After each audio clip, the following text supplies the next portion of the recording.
Ensure उनका जो project है वो प्रॉपर रेरा कंप्लाइंट है। सो रेरा को लगभग 3 साल हो चुके हैं इंडिया के अंदर आए हुए हैं। ऑलमोस्ट 40,000 से ज़्यादा प्रोजेक्ट है जो कि रजिस्टर हो चुके हैं अथॉरिटी में ऑलरेडी।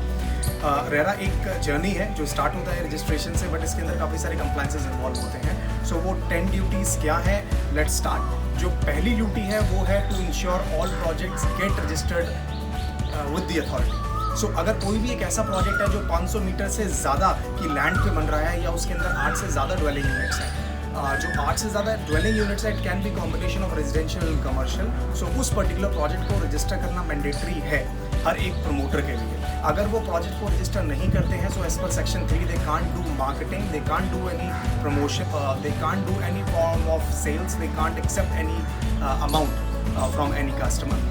अपार्ट फ्रॉम दिस, अगर रजिस्टर नहीं है, सो बहुत से स्टेट्स के अंदर आज के डेट में जो रजिस्ट्रार हैं उनको ऑलरेडी इंस्ट्रक्शंस हैं to stop doing the sale deed execution, and जो बैंक्स हैं वो आपको लोन भी नहीं देंगे।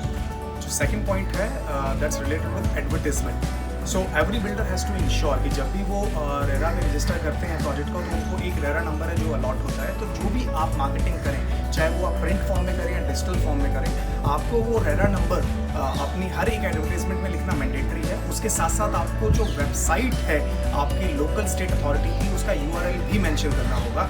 इनफैक्ट काफ़ी सारी अथॉरिटीज़ ऐसी हैं जिन्होंने सर्कुलर भी इशू करे हुए हैं जिसके अंदर आपको प्रॉपर इंस्ट्रक्शंस भी मिल जाएंगे कि आपको जो एडवर्टीजमेंट करनी है उसका फॉन्ट क्या होना चाहिए, उसका साइज़ क्या होना चाहिए। जो थर्ड पॉइंट है that's related with separate account. So every builder needs to ensure कि उनको एक सेपरेट अकाउंट ओपन करना होता है हर एक प्रोजेक्ट का। सो एक इंडिविजुअल प्रोजेक्ट के हिसाब से अकाउंट ओपन होते हैं, और जो भी फंड्स आपके आते हैं उसका जो 70% जो फंड है आपको उस पर्टिकुलर एस्क्रो अकाउंट के अंदर डिपॉजिट करना है, जिसको आप यूज़ कर सकते हैं अपनी लैंड कॉस्ट और कंस्ट्रक्शन कॉस्ट के अंदर। बट आपको वो 70% मेंटेन करना होगा, उसका प्रॉपर आपके पास कैलकुलेशन होनी चाहिए, क्योंकि रेरा के जो कंप्लाइंसेस हैं उसके अंदर आपको ऑन अ रेगुलर बेसिस ये इन्फॉर्मेशन अथॉरिटी को प्रोवाइड करनी होगी कि आपने उन फंड्स का एलोकेशन कैसे किया। Now the fourth point is quarterly progress reports. So RERA makes is mandatory कि जो भी बिल्डर्स हैं जो रजिस्टर करते हैं अपनी प्रॉपर्टी को, अपने प्रोजेक्ट को अथॉरिटी के साथ, उनको हर 3 मंथ्स के अंदर एक क्वार्टरली कंप्लाइंसेस करने होते हैं। सो इस क्वार्टरली कंप्लाइंसेस के अंदर बिल्डर को काफ़ी सारी बेसिक डिटेल्स हैं जो कि प्रोवाइड करनी होती है कि उस क्वार्टर के अंदर उनकी कितनी सेल्स हुई है, उन्होंने कितनी कंस्ट्रक्शंस करी है, उनके पास कितना पैसा रिसीव हुआ है और उस पैसों को कैसे उन्होंने अलॉट करा है। सो एवरी 3 मंथ्स के अंदर ये रिपोर्ट है जो कि अथॉरिटी में जाती है। बहुत सी स्टेट अथॉरिटीज़ की वेबसाइट पे आप जो ये क्वार्टरली रिपोर्ट्स देते हैं ये ऑल्सो विजिबल होती है पब्लिक डोमेन के अंदर। The fifth point is related with following sanction plan. So अगर आपको रेरा का लाइसेंस लेना है तो आपको अपना जो सैंक्शन प्लान है वो अपलोड करना होता है रिस्पेक्टिव जो लोकल रेरा अथॉरिटीज़ हैं उनकी वेबसाइट पे।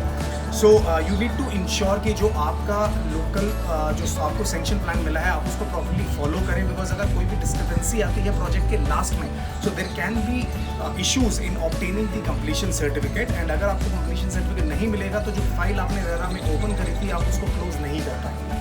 सो 6th point is related with specifications and feature. जब भी एक प्रोजेक्ट बनता है तो उसके अंदर काफ़ी सारे फीचर्स एंड स्पेसिफिकेशंस होते हैं जो कि एक बिल्डर प्रॉमिस करता है।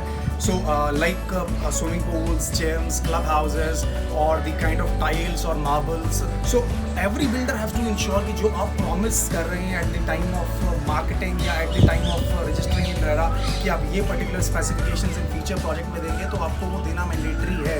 बिकॉज अगर उन स्पेसिफिकेशंस में कोई भी डिस्क्रिपेंसी होती है, again a person can go to RERA and file a complaint against that particular thing. जो 7th पॉइंट है वो रिलेटेड है कार्पेट एरिया से। Carpet area it's one of the main important feature why RERA came into the country. So पहले there is a lot of customer who used to complain कि जब भी वो परचेज करते हैं कोई भी प्रॉपर्टी सुपर एरिया पे, they can not calculate that particular super area.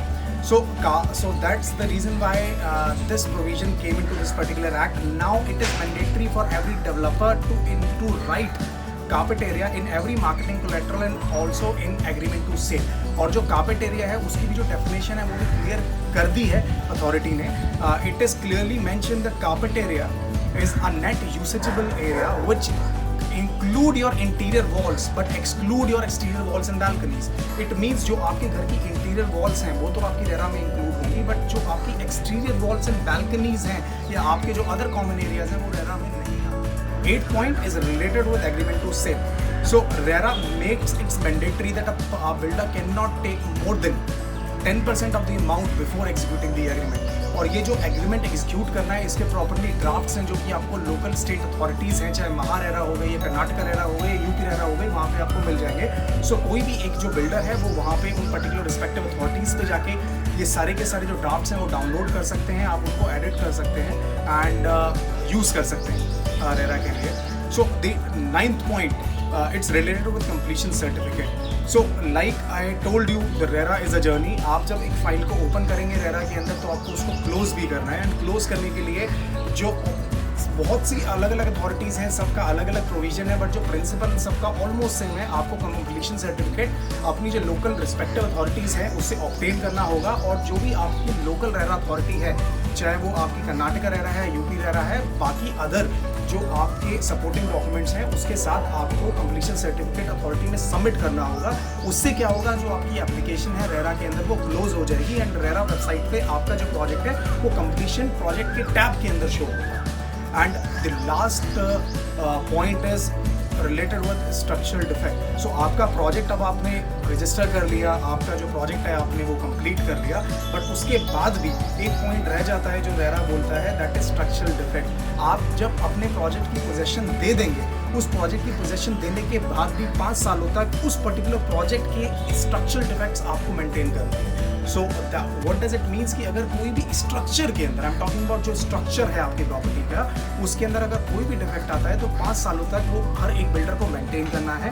और अगर कोई भी कस्टमर आपको कंप्लेंट करता है किसी भी पर्टिकुलर डिफेक्ट की, तो वो आपको 30 डेज के अंदर ठीक करा कर देना है उनको।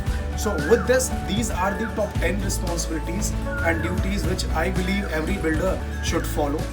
With this, thank you so much for watching. इस तरह से हम आपके लिए और भी इंफॉर्मेटिव वीडियोस लाते रहेंगे। अगर आपको कुछ भी जानना है रेरा से रिलेटेड तो हमारी जो वेबसाइट है दैट इज़ www.rerafiling.com, वहाँ पे जा सकते हैं। वहाँ पे आपको पैन इंडिया रेरा के बारे में जो भी लेटेस्ट सर्कुलर्स हैं, जो भी न्यूज़ हैं, जो भी आर्टिकल्स हैं, वहाँ पे आपको मिल जाएंगे।